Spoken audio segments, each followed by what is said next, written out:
Hey everybody, welcome back to my channel. I'm Brianna Lentz, and in today's video, we are going to be doing a really simple, basic beginner sewing tutorial. We are going to be talking about how to make envelope covers custom for your home for any size pillow that you might be able to get for cheap on like a furniture sidewalk sale, or in my case, I got these at my thrift store for 50 cents. And so for 50 cents and fabric I already had in my stash, I'm going to have 4 new pillows. You need a sewing machine. This could be a great first project. So I won't even say you need basic sewing skills. You need to know how your machine works. You need to be able to cut out the fabric, and I'm going to walk you through how I chose the dimensions for this pillow, because look at how fat it is. Like, it is like, you know, how I came up to determine the measurements to get such a nice snug fit. I'm also going to go in a little bit of an explanation how to work with one-dimensional fabric, because like this is not dimensional, direction. I'm using duck canvas or like cotton canvas. This is from Hobby Lobby. I purchased it last year. I don't believe you can get this pattern anymore, unfortunately, because it's gorgeous. Let's see. Yeah, so I'm just going to show you how I got that. But just for an example, how you can use this envelope pillow cover in a multitude of different sizes. This is how it looks on a smaller one. I have a really close fit because that's how I wanted it on a smaller pillow. But if you have those huge IKEA pillows, I bought these years ago. I have also done this same tutorial, but on this super large IKEA pillow using the same kind of fabric from Hobby Lobby, and with a larger envelope overlap, just because the pillow is so much bigger. And these pillows are so squishy that sometimes this will go up if I don't have a big enough flap. But if you have these 26 by 26 inch IKEA pillows, I have a post at briannalentz.com with all the measurements and instructions on how I got this exact pillow cover for, well, I mean, it's not this exact one, it's a different fabric, but it's the same type, at briannalentz.com. So I'll have that linked in the description box below if you are looking for a 26 by 26 pillow measurement. But otherwise, if you're looking to figure out how to custom fit your pillows, this is the one for you. Just as a little bit of a other thing, that if you are thrifting your pillows, or you got your pillows from the sidewalk sales or something like that, you know, it's up to you whether or not you wash them before or after you use them as an insert.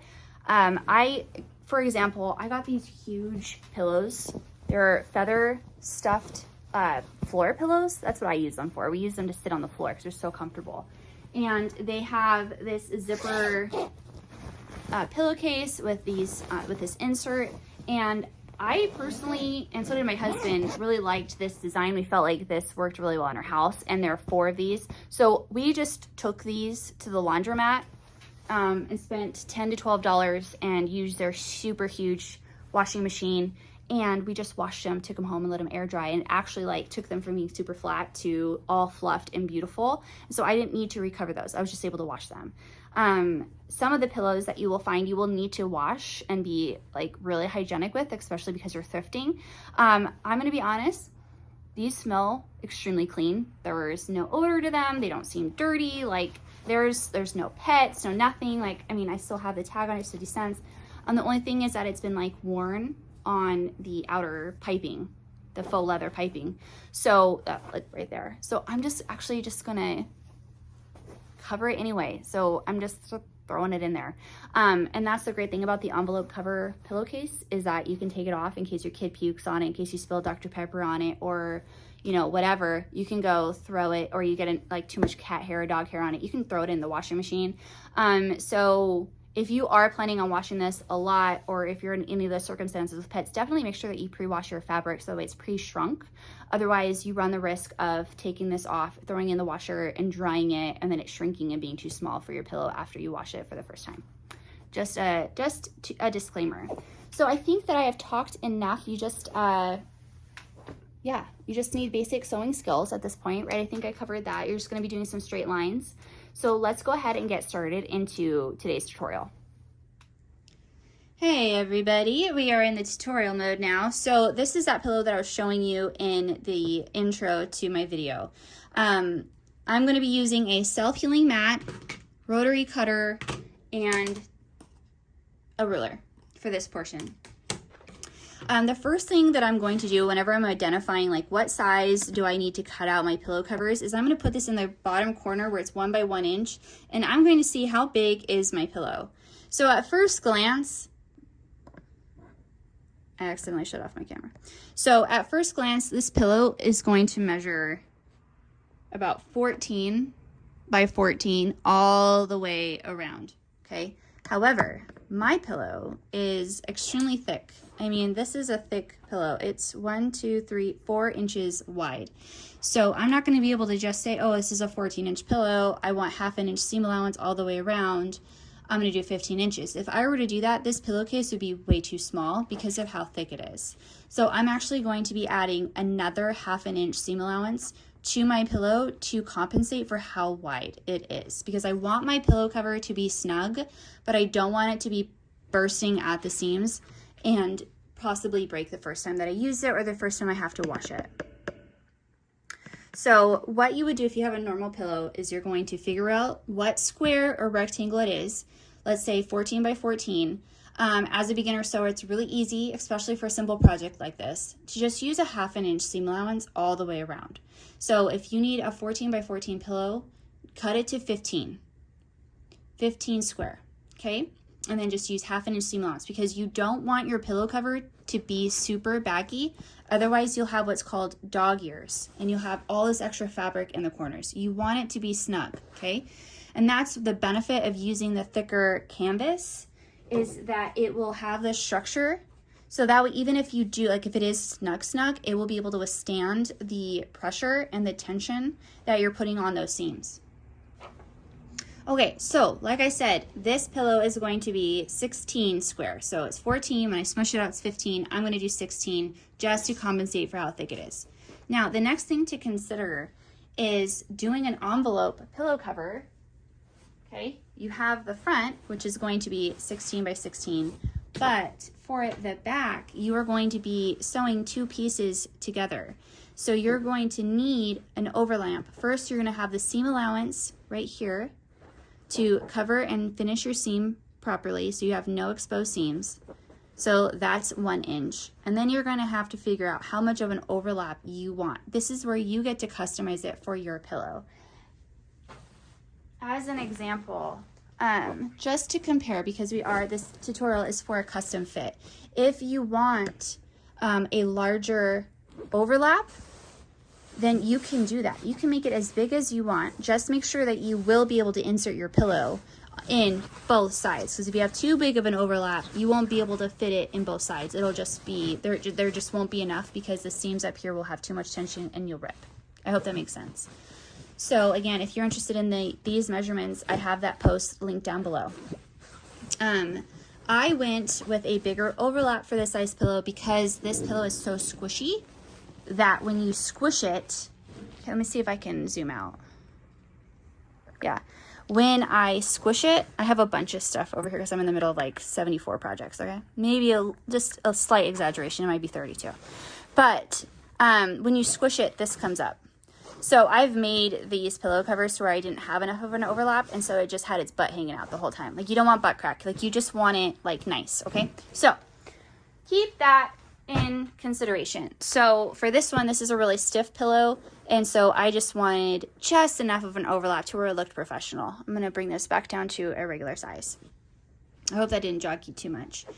So all in all, I'm really happy with how this turned out. So for my pillow, I did 16 by 16, and then I did a 16 by 10 inch length.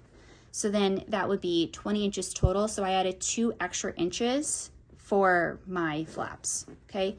If I were a beginner, I'd probably add 2.5 to 3 inches extra just to be sure, just to be safe, because you can always kind of like fix it.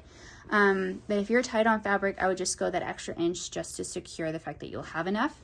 So, for example, if your pillow was 14 by 14, I would do 14 by 14 on the front, and then on the back, I would do 14 by 10 for that size, just to ensure you had enough flap, okay? That's just what I would suggest. I would have it and then add 3 inches. Does that make sense? So 14 by 14, This is 14. I'm gonna have that number because I'm halvesing it, and then I'm gonna add 3 extra inches for the flaps, okay? So let's go ahead and let's go ahead and cut into some fabric. I'm gonna be transitioning over to a larger mat here in just a minute, but I wanted to show you, if you have fabric, I want you to look right now, and I want you to discern if your fabric has a direction to it. Like, not the fabric, but the pattern. Does the pattern on your fabric have a direction? You need to identify this now before you start cutting into it. So mine is a great example because my fabric does. So when I cut into my fabric, I'm gonna have to turn it this way and make sure that I have a 16 by 16 inch square going this way, and then when I do my 16 by 10 inches cuts, I have the 16 inches going this way and my 2 10 inches cuts this way. So because this is double layered, my selvage is this side, okay? I'm going to cut 16 all the way down, and then I'll cut it down to 16, and that will actually end up giving me 2 covers, and then I will front covers, and then I will do 16, which is fine. So I'm just gonna cut 10 all the way down, and then I will have what I need, and I'll do that twice, so then I have 2 pillow covers. So I will fast forward this a little bit so you can see visually what I'm doing, and I'll meet you to the next part.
Now that your piece, I'm from like a different angle. Now that your piece is completely cut out to the dimensions that you needed, I wanted to show you what this is gonna look like, okay?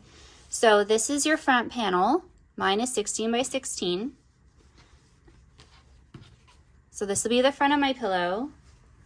This is going to be the back of my pillow. And this is going to be the envelope closure, all right? Now, what we need to do next is we need to prepare the back pieces. So what we need to do is we need to first, if you're using directional fabric, you need to mark your directions. Hold on.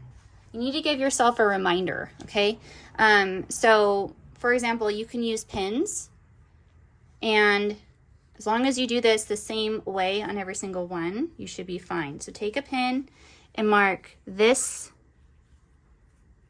like that to let you know which way your hem is supposed to be. So I want to hem this piece, I want to hem this piece, okay?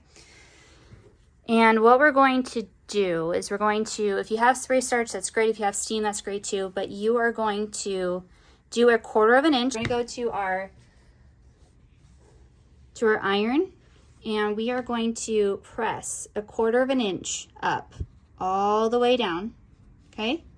Then we are going to fold this up again and press another 1/4 inch all the way up. That's where this 1/2 inch comes from, okay? So this 1/2 inch is by this 1/4 inch, and then we're going to encase that open raw seam by going up another 1/4 inch, okay? You can finger press it if you want to. I always just kind of eyeball it all the way down. You can use a ruler or a gauge, so that way you're consistent all the way through.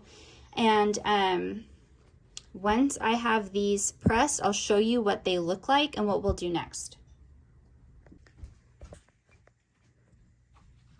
All right, so I have done the seam on both sides. I use, oh, this isn't even what I use. I actually use like Best Press, I think, but I have this spray bottle, so I just always refill this. And then I'm going to go to my sewing machine and I'm going to do about 1/4 inch seam all the way down to secure those stitches, making sure that I don't miss, that I don't go outside of this. Okay, I'll show you that in just a second. Okay. All right, so Jules is holding the camera for me. Thank you, Jules. So I'm gonna show you. I can see through my fabric where that seam is. So if you're on darker fabric, you can just, you know, be pretty good on your measurements. But I'm gonna use this side of my petal as my guide. Let me bring that in real quick, okay? So that way I know I will be able to just hit right on the inside. I'll show you that in a second. So go right here, Jules, and keep it there. Always back stitch and then go.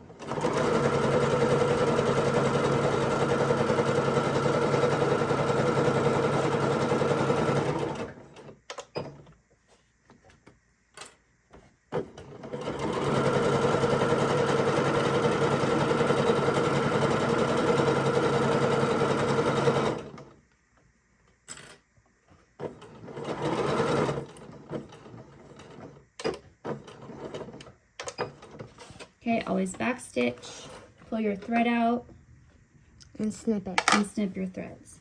And then you have a seam that's pretty close to the edge and you have a finished thing. If you, for some reason, don't catch everything, don't be afraid to just go back down and add a second line. And you can hide that.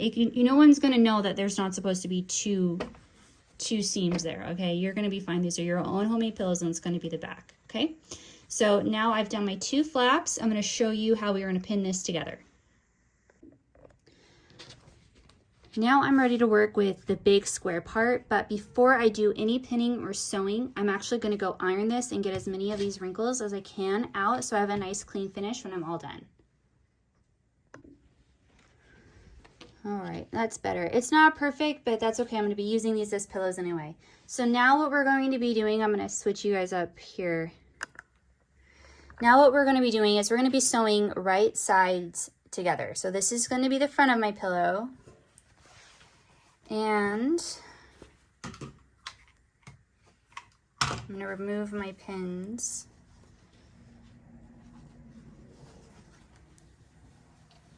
If I have pins. And I want my envelope to sit with the top over the bottom like this. Does that make sense? I want it to be like this. So the first thing that I want to do is I want to have my bottom flap on, double checking that my fabric's going the right way. Good. But there's a problem here.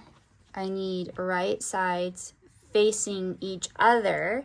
And when I sew this together, it's going to create that inside seam, and then I'm going to flip it out, and all my right side fabrics are going to be facing out. So always double check that your fabric, if you have directional fabric, that it's going the right way. And make sure that you have right sides touching right sides. And this is going the right way. Good. And I'm going to match these in the top. Okay. But I need it to be like that, because on the inside of the pillow, this is going to be the bottom and this is the outside of the pillow, so I want that to be on top. Okay, so if you're doing an envelope pillow, make sure that this looks like that if that's how you want your envelope to sit, like that.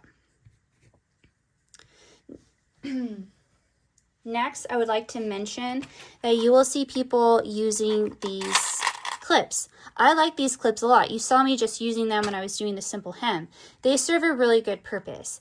I find though that these do slip on me sometimes, and so I have gone back to using my general pins a lot. You know, are they as fast? For me, yes, because I actually don't have to go and fix mistakes from my fabric slipping. So that's what I use a lot. And the first thing that I want to pin when I do these is I pin my flaps in place, because I do not want these moving around. And I'm going to just make sure I don't have any air bubbles, and I'm going to pin this side. I'm going to bring you down. Notice that when I pinned these that I actually like to leave just enough seam allowance for me to use my machine without having to remove any pins. That's something else that I've found gives me more precise sewing, is just having to move my fabric less. Something else to consider when you are pinning this all the way around is to pin that other fabric flap in place.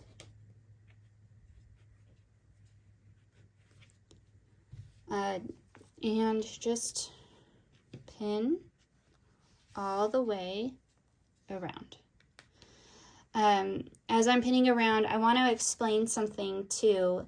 Because we're doing an envelope pillow, we are going to be able to just turn this right side out without having to close any other seams. So I can actually, and you will be able to just sew in a square all the way around. You are not going to have to turn anything inside out and then close any extra seams. So as long as you have your fabrics facing each other and in the right orientation that you want it, at this point, you are good to go. The, if you use pins or you use those clips is up to you. I just don't mind taking the extra 20 seconds to do this. Another thing to notate is you'll see that some of my things don't perfectly match. That's the beauty of the 1/2 inch seam allowance, is that it's all going to be forgiven in the end. So what I'm going to do now is I am going to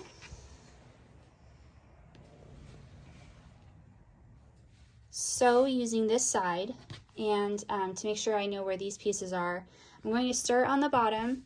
I'm going to use that same side of the edge of my zipper foot for my machine personally all the way around. And then once I've sewn all the way around with a 1/2 inch seam allowance, I'm going to go back and sew on the inside seam, just on the inside, 2 more times to secure these seams. Because this is the seam that gets the most stress right here, as you can see. So do yourself a favor and just sew twice once you're all the way done on both sides, making sure you get both flaps in there. I'll show you what that looks like when I'm done. We are back from the sewing machine, and I haven't clipped any of my threads, but I want to show you that it's going to be hard because it's light. But I went back a couple different times over that. You could even do the zigzag stitch if you want to. So now what we're going to do is we're going to remove all our pins and clip all our threads. All right, so now that we've clipped our threads for the most part, just go through and you can shorten up your seam allowance, so like into 1/8 of an inch. Remember, don't go too close where you went over those seams, so you don't want to cut into those, otherwise they're worthless. And then for your corners, let me go ahead and turn this down so I can show you. For your corners, this is a lot of bulk in that corner, okay? So I don't have perfect corners, and nor do I need perfect corners. However, I do like to help myself out just a little bit and just cut a little bit of that bulk down, okay? Don't go too close to that seam, otherwise you'll bust it out, it'll rip. Okay, but you can get some of that bulk out and it'll make you a nicer corner.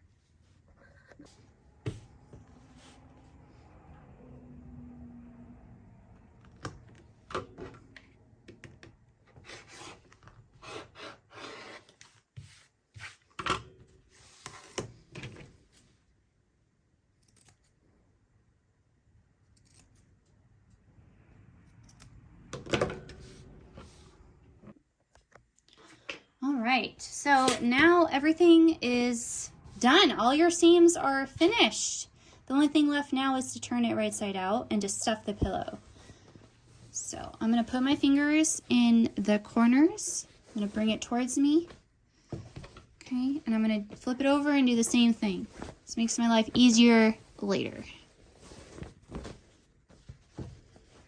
Now, what I need is a little poker.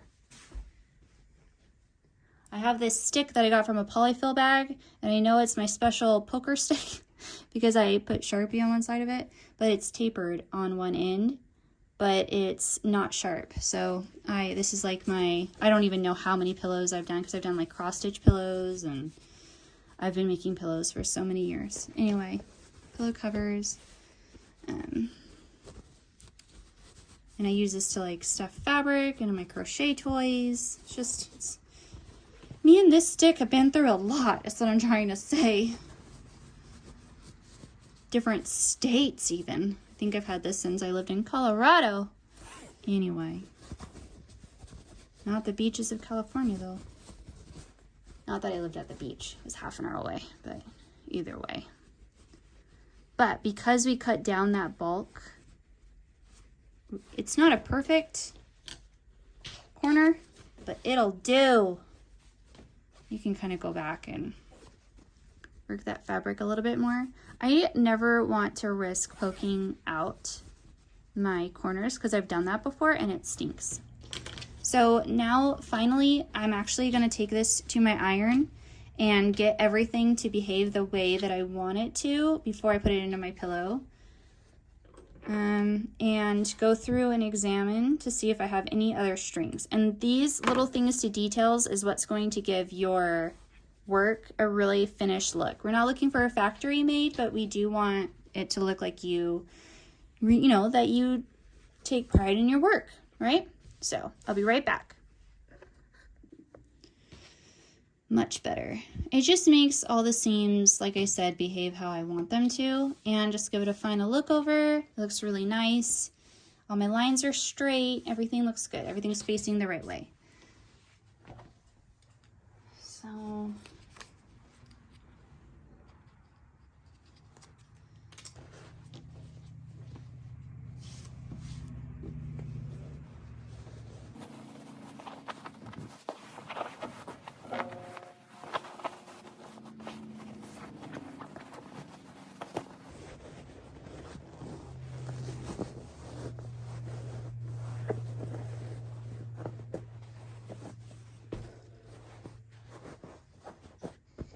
perfect.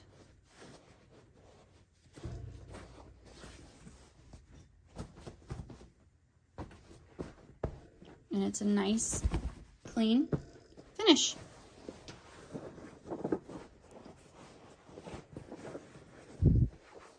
Yep, there you go. Perfect.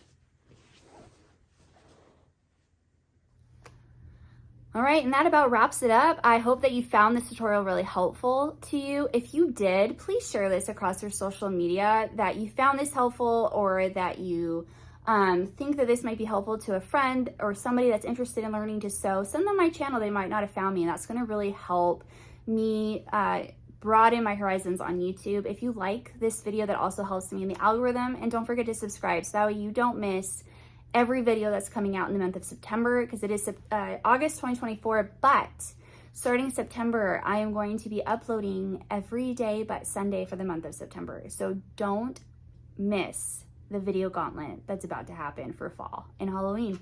All right, you guys, thank you so much for watching. I'll see you guys in my next project and in my next video. Bye.